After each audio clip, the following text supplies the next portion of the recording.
Olá, bom dia. A Assembleia Legislativa já aprovou a instituição da medalha Negro Cosme, que será entregue uma vez por ano a uma personalidade que é considerada destaque dentro desse contexto. E este ano, ainda no mês de setembro, que foi o mês escolhido, vai ser feita essa entrega. E é para falar sobre tudo isso que eu convidei hoje o secretário de Igualdade Racial, Dr. Gerson Pinheiro, que veio conversar comigo sobre esses e outros assuntos. Bom dia, secretário. Bom dia, Elda. Bom dia a todos os telespectadores. Para nós é sempre uma honra estarmos aqui com vocês, conversando sobre a igualdade racial, conversando sobre o Negro Cosme, agora sobre o Negro e Cosme, outras né? personalidades da luta do movimento negro no Maranhão e no Brasil. Ok, hoje a gente vai falar bem sobre o Negro Cosme, porque agora a gente vai ter a medalha Negro Cosme, né? E a data já foi escolhida, né? A data é 17 de setembro, mas essa data não foi escolhida assim aleatoriamente, né, secretário? É uma história importante, aliás, é o central da história do movimento da luta de resistência do povo negro do Maranhão.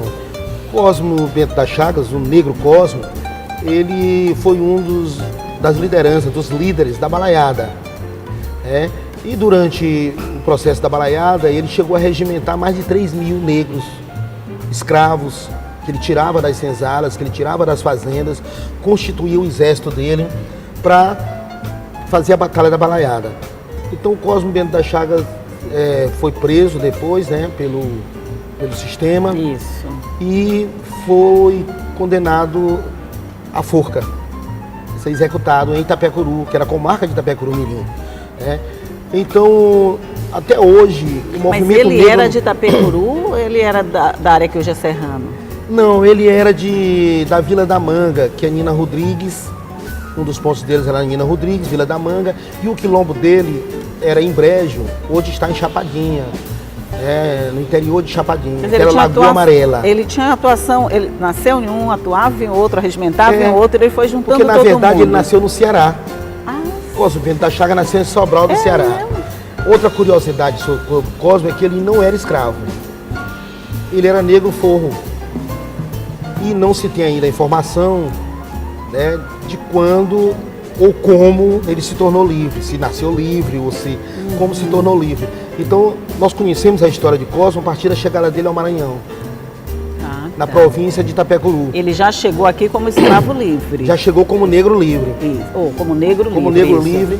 E isso chegou a trabalhar, né, em fazendas, como carregado. E foi aí que ele viu o sofrimento do povo escravo e que ele rompe, né, e passa a liderar o movimento negro, passa a liderar o povo negro naquele período que se formavam os quilombos e com o advento da balaiada, os bem-te-vis, né, constituiu a balaiada, ele encontrou ali uma oportunidade de fazer aquela luta, que era uma luta mais geral do povo maranhense, né, contra a opressão da companhia, contra a exploração dos portugueses, mas também ele aproveitou aquilo ali já para fazer o primeiro trabalho de libertação do povo negro dele que estava nas senzalas. E o interessante é que ele conseguiu fazer essa atuação assim, pegando muitos municípios, todos onde tinha uma maior concentração de escravos, foi isso?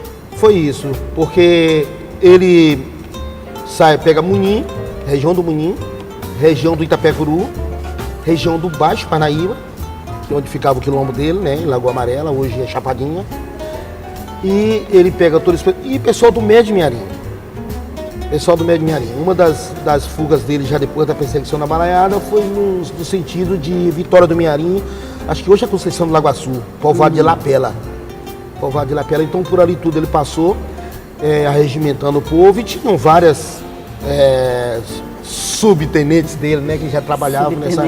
Isso, que à medida que ele foi recrutando, que foi trabalhando, preparando, então, na verdade, ele conseguiu regimentar 3 mil homens e mulheres negras. Ele tinha uma liderança nata, né? Tinha mulheres também no exército de Cosme Bento. O tratamento dele também, uma curiosidade. Ele não era machista, não. Não era machista. E outra questão, ele vetava, proibia terminantemente que os lutadores dele, que o povo dele fizesse qualquer mal às mulheres ao entrar nos engenhos. Olha que legal. Porque ele tinha esse cuidado. Ele já tinha uma cabeça feminina. Eu gostei de Negro Cosme. Porque eu já gostava dele, já admirava ele. Agora passei a admirar ainda mais. Negro Cosme passou também por uma formação religiosa na Igreja Católica. Ele participou de grupos, e tanto que lá ele tinha um domínio da escrita. Tinha um domínio da escrita, Temos informações também que ele fundou a primeira escola de ensinar negro a ler e escrever no Brasil, que foi lá em Lagoa Amarela. Ele era um vanguardista, então, né? Isso. Ele já tinha uma cabeça meio feminista, né? Ele já ia para esse lado de criar escolas. Ele era bem vanguardista para a época dele, né? Bem vanguardista para a época. Bem vanguardista para a época. Então, ele já tinha todo esse trabalho. É por isso que às vezes eu digo, olha, Negro Cosmo não era um simples balaio. Ele aproveitou o movimento da balaiada para defender a causa do povo negro. Quer dizer, ele era um balaio cheio de ideias novas, né? E que aproveitou... se diferenciava dos outros. É tanto que no final da balaiada, nos últimos anos da balaiada, os bentivis o traíram. Ele ficou praticamente isolado com o povo negro dele em luta. Inclusive a captura dele teve contribuição de ex-parceiros, né, do processo da balaiada. Então um negócio muito importante, é o nosso grande herói que o Brasil não conhece. Então nós precisamos a partir aqui do Maranhão contar essa história. E a instituição dessa medalha é um bom começo para levar essa história para todo mundo, né? E a instituição da medalha se dá justamente, né? Como eu disse agora, nós não sabíamos essa data, nós não tínhamos essa data. O povo negro do Maranhão festejava Negro Cosmo, Elda, na segunda semana de setembro. Não tinha um dia específico, não tinha um período. É isso. Primeira quinzena, terceira semana, por aí. Se festejava Negro Cosmo. Então precisou um trabalho minucioso de pesquisa da professora Mundinha Araújo, que escreveu o livro Em Busca de Negro Cosmo, escreveu outros livros, né, da luta do povo negro no Maranhão, para encontrar esse documento exarado pelo juiz da província de Itapecuru, que comunicava à corte. Comunicava à corte que houver executado o Negro Cosmo, no dia 17 de setembro de 1842. Então ela encontrou esse documento há 2 anos atrás e nós corremos recentemente, agora e nós corremos na Assembleia Legislativa, conversamos com alguns deputados, principalmente o deputado Marco Aurélio e o deputado Zé Inácio, que imediatamente nos ajudaram nesse processo de transformar em data comemorativa 17 de setembro. E logo depois, por iniciativa da própria Assembleia, a partir do deputado Zé Inácio, foi instituída a medalha. Ok, então a gente vai fazer um rápido intervalinho aqui na nossa conversa e daqui a pouco a gente volta para continuar falando sobre o Negro Cosmo e a instituição da medalha que leva o nome dele. É um minutinho só e a gente volta lá.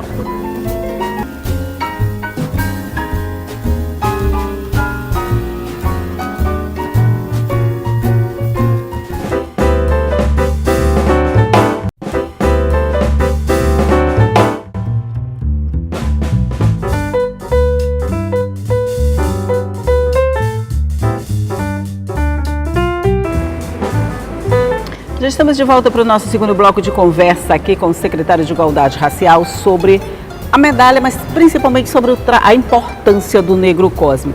Aí uma informação, a medalha, a instituição da medalha fica no dia 17 de setembro, que coincide com a data da execução do Negro Cosmo. É isso, né? É isso, 17 de setembro. Este ano nós vamos ter a sessão solene no dia 14, porque 17 é domingo. É um domingo, exatamente. E no domingo nós teremos outras atividades em São Luís. Então a Assembleia fará logo no dia 14, iniciando o que nós poderíamos chamar de aí a Semana Negro Cosmo no Maranhão. E a gente fica com a instituição da semana, né? Porque como é num domingo, então a gente tem a semana inteira para comemorar, né? Embora a medalha seja entregue no dia 14. No dia 14. E a gente pode falar também sobre quem vai receber a primeira medalha, né? Certo. A gente já adiantou no bloco passado, que é a grande pesquisadora, a escritora, a professora Mundinha Araújo, muito conhecida pelos trabalhos dela, além de Em Busca de Negro Cosmo, outros livros sobre a história do povo negro, a luta do povo negro no Maranhão, como Insurreição de Viana, onde ela trabalha toda aquela região, a luta dos quilombos ali, chegando até Limoeiro, que hoje está no município de... depois eu lembro direitinho, mas é Viana. Viana era uma grande, era uma grande comarca nesse período, então abrangendo muitos municípios. Então, toda aquela área ali de engenhos, que eu diria que pega os lagos, a Baixada Maranhense e o litoral. Então, trabalha muito esse outro livro dela, mas especificamente ela tem esse livro sobre o Negro Cosmo, onde ela E busca... cabe a ela esse mérito de Então, cabe a descobrir a data exata da execução do Negro Cosmo, né? Sim, que é o dia 17, sim, né? cabe a ela esse Então, mérito. nada mais justo do que otorgar a ela Ser a primeira a receber a medalha. né? E no momento seguinte, é uma negra mulher, professora, né, escritora. Então nós também estamos buscando homenagear, né, esse trabalho da mulher negra, que é uma heroína em toda essa luta, desde a escravidão, desde as senzalas, era quem dava força, né, para o conjunto da família naquele momento dividida, reconstituição do povo com a tradição africana. Então nós devemos muito à mulher negra nessa história de resistência. Então isso. A simbologia também nesse sentido. Pois é, a mulher tem esse papel de importância dentro desse movimento todo de resistência negra no Maranhão? Tem, porque nos quilombos do Maranhão, a maior parte dos quilombos do Maranhão, a organização dele segue um pouco o matriarcado.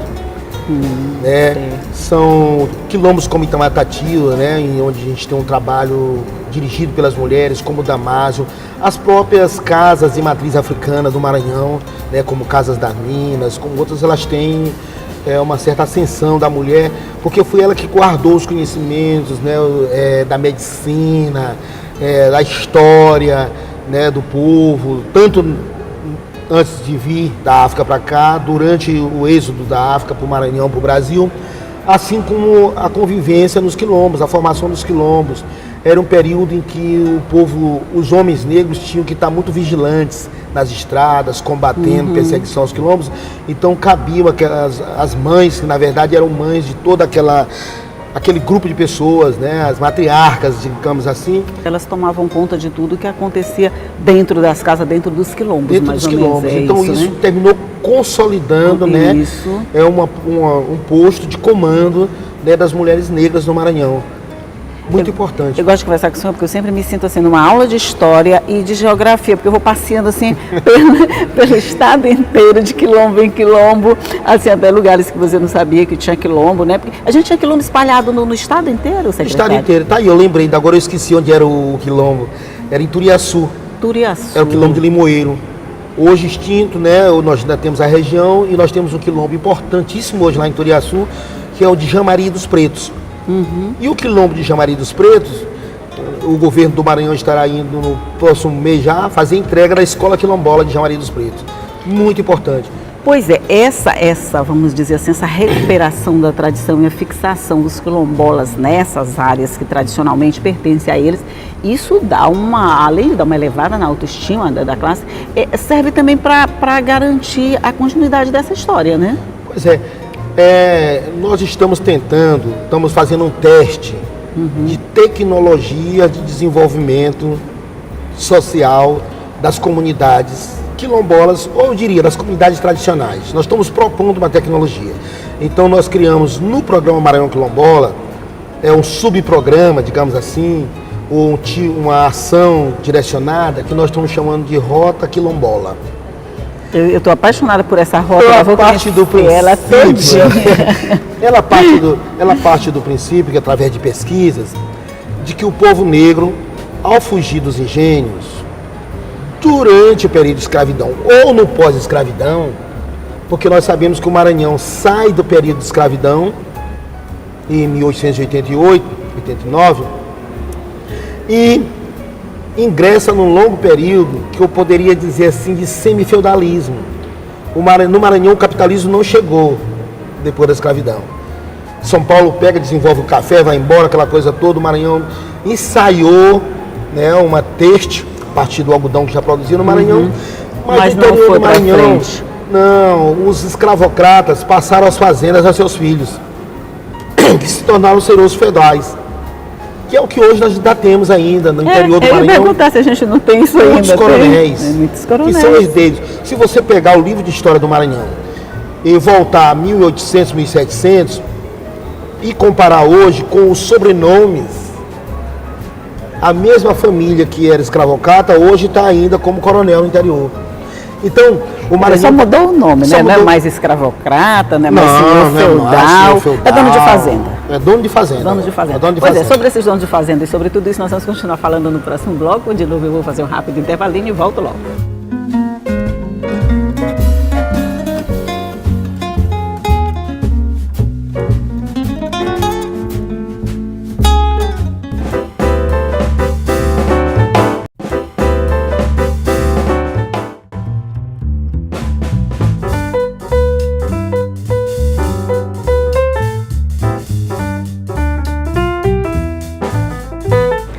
continuar nosso bate-papo aqui sobre Negro Cosme. O pano de fundo é Negro Cosme, mas nós estamos falando sobre tudo agora. Aí você estava falando dessa rota de fuga do tempo da escravidão e pós-escravidão. Pós-escravidão continuou. Mas, na verdade, foram se criando várias rotas ao longo do estado, elas são interligadas. Como é que funcionavam essas rotas de fuga, Zé? Várias rotas, porque no Maranhão tinha os engenhos, já, né, as grandes fazendas de cana-de-açúcar, e principalmente na região leste, você vai pegar Caxias, Codó, do Maranhão, eu diria nas barrancas do rio Itapecuru, você vai encontrar também as grandes fazendas de algodão. Então o povo negro, ao fugir das senzalas dessas fazendas, pelo rio Itapecuru, pegava o curso de um pequeno riacho, de um afluente do rio Itapecuru, do rio Miarim, do rio Preguiças, de todos os riachos do Maranhão, e ia formando os quilombos ao longo das margens desses riachos. Rios ou riachos? Ou riachos. Ou aconteceu casos como da região de Catu. Vamos esquentar nosso café enquanto a gente continua conversando. Casos como da região de Catu, onde você tem pequenos riachos que desembocam no Oceano Atlântico, aqui na Baía de São José, ou no Oceano Atlântico propriamente dito. Então, os quilombolas fugiam daqui, do centro de Catu ou das fazendas, e se dirigiam para as nascentes desses riachos. Então você formou também uma rota.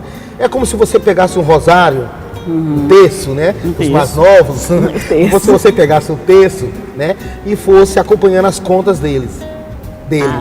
Então eles foram fazendo, tem uma sequência, você pode fazer uma estrada ligando. E foi a partir daí que nós construímos, né? Propusemos ao governador Flávio Dino que se construísse as rotas quilombolas. O que foi rota de fuga passa a ser agora rota de desenvolvimento sustentável. Certo, vocês estão passando por onde passaram os escravos, agora ninguém está mais fugindo, está levando... o que faz nessas rotas? Estão fazendo o quê? Escola? Fazendo o quê? Em tempos de crise, os investimentos são pagos, né? Claro. Então nós não podemos estar fazendo tudo aquilo que nós gostaríamos de fazer. Agora, o principal é que nós estamos mobilizando esse povo para aprender a desenvolver aquilo que ele já faz. Aquilo que ele já faz. Porque a primeira... Mais fácil, mais barato, A primeira questão que nos surpreendeu ao visitarmos os quilombos do Maranhão foi que nós encontramos fábrica de farinha onde não tinha mandioca. Nós encontramos mini usina de pilagem de arroz onde só tem mandioca. Então, as coisas estão meio trocadas aí, corrigir essas coisas, corrigir, e a partir do que eles já fazem, ou do que eles querem fazer, que às vezes cansaram de plantar arroz e agora querem... Isso, uma diversificada. Do que aquele povo já quer produzir, nós estamos fazendo um investimento do Estado. Exemplo concreto, na cidade de Serrano do Maranhão, onde nós estamos trabalhando a Rota do Rio das Almas, que já recebeu esse nome porque os quilombos estão quase todos situados à margem desse riacho, do Rio das Almas. Então lá, hoje, as máquinas estão começando a abrir uma estrada que liga um porto que fica no Atlântico ao centro da cidade. Porque hoje não tem comunicação. Hoje entre o porto e a cidade não tem. É a carroça. A carro de boi, melhor dizendo. A carro de boi.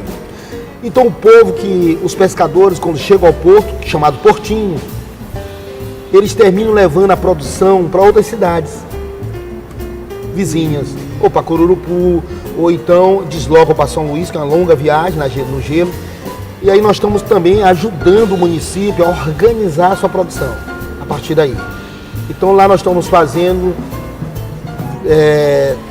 29 quilômetros de estrada vicinal imprimada de boa qualidade, num convênio entre o Estado e a Prefeitura Municipal de Serrano. Lá a produção As máquinas estão lá trabalhando. Sim, aí essas estradas vão escoar essa produção. A produção lá basicamente é o quê? A produção, lá eles têm litoral, né? Então tem a produção do pescado. Eles já trabalham na extração do sururu, que lá é floresta dos Guarais, né? É o oeste do Maranhão. Sim. Então eles já produzem o sururu para sustento ou para venda. Então a Sagrima, a Secretaria de Agricultura do Estado, num convênio conosco, está levando para lá também a produção de sururu para exportação. Agora com alta tecnologia, vai produzir o sururu e permitir a exportação. Então toda essa produção lá da região litorânea vai poder ser deslocada para o centro da cidade. Isso E é as comunidades que não estão no litoral, estão à margem do rio, as outras comunidades, elas estão recebendo canteiros produtivos. Que aí é elas isso? vão para a produção de pequeno porte. Hortaliças, frutas, certo, verduras.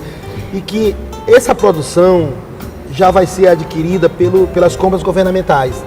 Algumas comunidades dessas nós já conseguimos colocá-las no PAA da Conab, para que a Conab adquira sua produção. Quer dizer, A você Conab é um órgão incentiva federal. a produção e depois tem a compra para garantir a geração de Sim, pra renda garantir a dentro geração de renda. desse local. Mas para produzir, eles precisavam de água. E às vezes a comunidade tem um poço só ou nem tinha. Então, são 5 sistemas produtivos que estão sendo instalados na rota do Rio das Almas, em Serrano. São 5 sistemas produtivos. Acho que eu vou nesse Rio das Almas, eu gostei muito. 5 sistemas produtivos também estão sendo instalados nas comunidades da rota de Guaxenduba, que fica na cidade de Catu. Esses sistemas, cada um deles é de 1 hectare. Ou seja, são 10 mil metros quadrados de produção que vai ser feita por famílias escolhidas pela comunidade, porque cada rota desse, é importante frisar isso, tem um comitê gestor. Sim, mas as famílias que estão lá, as famílias que vão ser beneficiadas de alguma forma, elas são todas quilombolas? Todas são descendentes quilombolas. de quilombolas, são todas A quilombolas. condição sine qua non para que ela participe é que seja quilombola. Que seja quilombola. E nós estamos dando também prioridade às mulheres. As mães de família, né? As mulheres que comandam famílias. Em quanto tempo vocês acreditam que isso tudo vai já estar engrenadinho, funcionando, o pessoal fazendo essa produção sendo deslocada, sendo comprada, quer dizer, fazendo essa máquina girar? Olha, nós estamos começando. E começou, você já tem produção. Então, no mês de novembro, das festividades do mês de novembro, nós já vamos entregar os campos produtivos já. Você vai chegar e já vai encontrar em alguns deles já verdinho. A produção já lá. começando. Isso. Porque na próxima semana eu já estou me deslocando para a região de Serrano e na outra para a região de Catu, junto com os secretários das áreas, né, que estão implementando os trabalhos, para a gente fazer as primeiras entregas. O poço artesiano, o sistema de abastecimento d'água. Esse aí é fundamental para a irrigação. Estão sendo entregues agora, essa semana. Ontem eu já recebi fotos do poço da comunidade quilombola de Santo Antônio, na cidade de Serrano. onde, secretário? Olha, eu nasci em Pirapemas, à margem do Rio Itapecuru, e aos 4 anos eu fui morar em São Mateus, do Maranhão. Então, na verdade, eu me criei em São Mateus e numa comunidade de minha família que fica próximo de São Mateus, a 5 quilômetros. A comunidade, nesse tempo, a gente não chamava quilombola, mas chamava comunidade de negros. só chamava a comunidade de negros, Isso, né? terra de preto. Terra de preto. Então, Queria lembrar esse termo. Terra de preto. Passei um período de minha vida em Terra de Preto, que é a terra lá de onde minha família é chamada Campinho, no campo de Pombinhas, né? Hoje está no município até de Matões do Norte. Então, Assim, com na verdade, desmembramento. Pirapemas, Matões do Norte, São Mateus, São Luís. Você está entendendo por que eu digo que isso aqui é uma aula. A gente começa com a aula de história, vai para a aula de geografia, depois a gente então, volta para a aula de história. Que a gente teve, né, que foi olhando, aprendendo, e o que nós tentamos é isso. E hoje, quando o senhor faz esse trabalho todo assim, que o senhor leva de alguma forma a presença do Estado para essas comunidades, para esses quilombolas, para a gente que de alguma forma não tinha isso, que não tinha quase nem a possibilidade ou esperança de ver. Dá uma sensação assim de dever cumprido? Água nos olhos também, porque você vê muito sofrimento e você vê a gratidão das pessoas quando... imagina, é uma pessoa que carregava numa cabaça por 3, 4 quilômetros água para dar banho no seu bebê recém-nascido. Nem pode, era cabaça, né? Na cabaça. Não é. A gente não encontra essa realidade?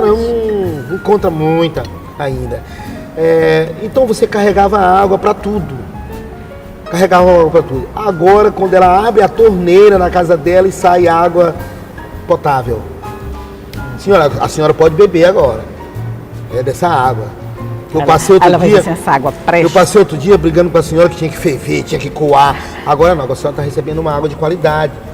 Porque no sistema já é dado o tratamento da água. Então aquilo ali, brilho nos olhos, muita emoção e a gente chora, A gente ri, a gente chora, né? O senhor não vai chorar aqui agora, eu sou fraca para chorar. Eu sou muito fraca para chorar, o senhor não vai chorar aqui agora. Não. Então, muito importante passou. Esses momentos, né? Muita emoção. Você vai nos acompanhar numa viagem dessa e vai ver a emoção de cada momento. Eu estou querendo fazer essa história da rota de agora, fuga. Agora sim, você perguntava no início quando... Olha, isso é um trabalho de longo prazo, não é para um governo. Nós estamos começando e por isso nós estamos empoderando a comunidade para que os próximos governos tenham que acompanhar esse processo. Que ela tome conta do processo e a partir daí não precisa mais um governo dizer eu não vou continuar porque ele já está continuando. Elas vão continuar precisando de acompanhamento do governo. Mas eles vão ter uma certa independência e uma certa capacidade também de fazer a cobrança. Dizer, isso aqui é coisa nossa e tem que continuar. Olha, secretário, eu sei que a gente começou com o Negro Cosme, mas a gente já falou de todos os negros do Maranhão, porque de alguma forma todos tiveram sua importância na formação desse estado e nisso que a gente está vendo agora. O Negro Cosme é só o representante de tudo isso. Mas eu vou voltar aqui para a gente continuar conversando sobre isso. Eu adoro essas conversas, adoro essas aulas que o senhor sempre me dá. Eu já lhe disse, eu me sinto passeando pelo Maranhão, andando junto com negros, com escravos, por essas rotas de fugas e por todas essas áreas quilombolas. Mas muito obrigada a sua participação no nosso programa. Um bom dia para o senhor por essa gripe e a emoção já passou, a gente já pode ficar mais tranquilo. Pode ficar mais tranquilo. Pois é, eu que agradeço o espaço e a gente tem também outros temas que precisam ser tratados, né, com o povo do Maranhão. A exemplo da saúde integral da população negra, nós estamos fazendo uma grande campanha, um grande trabalho agora e precisa ser tratado. E a gente está à disposição. Vamos conversar sim, o espaço é nosso, está aberto, volte quando quiser, a casa é sua. Bom dia. Muito obrigado e bom dia. E se você quiser rever essa entrevista ou qualquer uma outra entrevista, ela fica à sua disposição no nosso site, que você já sabe, é o al.ma.leg.br/TV. E também nas nossas redes sociais, fica lá tudo à sua disposição. E todos os dias eu vou estar aqui esperando você às 8h30 da manhã, com muita informação, com muita notícia, para deixar o seu dia muito bom. Tchau.